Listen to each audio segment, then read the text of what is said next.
I was wondering what you saw that was different about this Fever team than maybe last season. Well, I think they definitely look to push the ball a little more than they had. And, defensively, I think they're the same. They apply a lot of pressure and put you, under a little bit of stress, and that certainly affected us in that first quarter when they caused so many turnovers and scored out of that.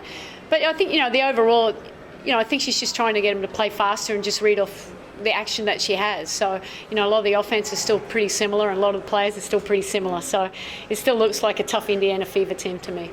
And how much was fatigue a factor for your team on the second night of a road trip?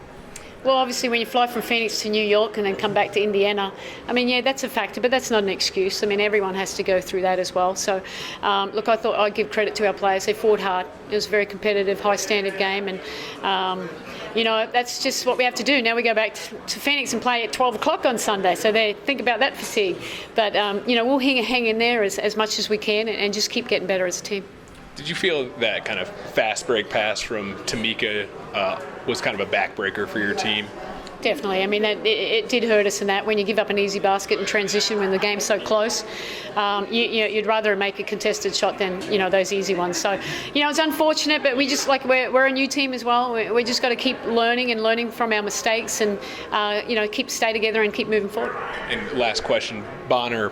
She's been spectacular so far through two games. Definitely a rough night shooting. Do you think that was just fatigue or maybe the defense played there?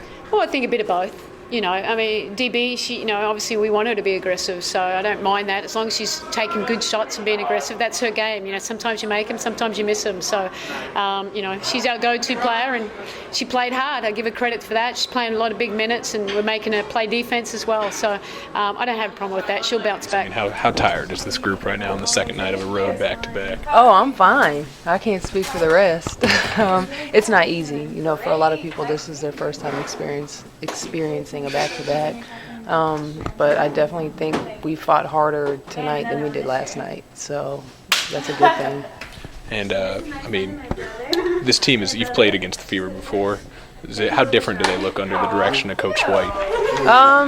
They look the same. They're known for their defense. They like to pressure the mess out of teams, but as long as you can maintain your composure and take advantage of the mismatches, they do a lot of switching, which, I think first half we did a horrible job handling the pressure. They got up in us and we got into a deep hole, but they're a tough defensive team. I think after last night, we were a bit disappointed in the way we played, energy-wise.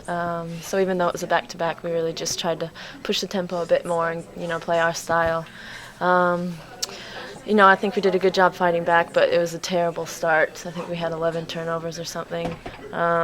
And they made us pay. We had 11 turnovers at halftime for 20 points for them. So we just have to do a better job of taking care of the ball, especially against pressure. Certainly your three-point shooting made a big difference. Was that one of your finest nights from beyond the arc? Yeah, it felt good. I know, especially after last night where, I didn't make anything. So that's, with Candice and Duana scoring the way they do, I'm kind of left open, and it's just one of my strengths is shooting three-pointers, so I've always got to take it whether they're falling or not, and tonight they were. I was wondering what your perspective on the play towards the end, the fast break where you were kind of caught guarding Achanwa on that pass down low. Did you just get caught in the wrong spot there? Yeah, I thought someone was behind me, so I was going up to stop the ball, and no one was there. I thought I heard someone say they had her, but yeah, it's, unfortunate, especially that late in the game. So.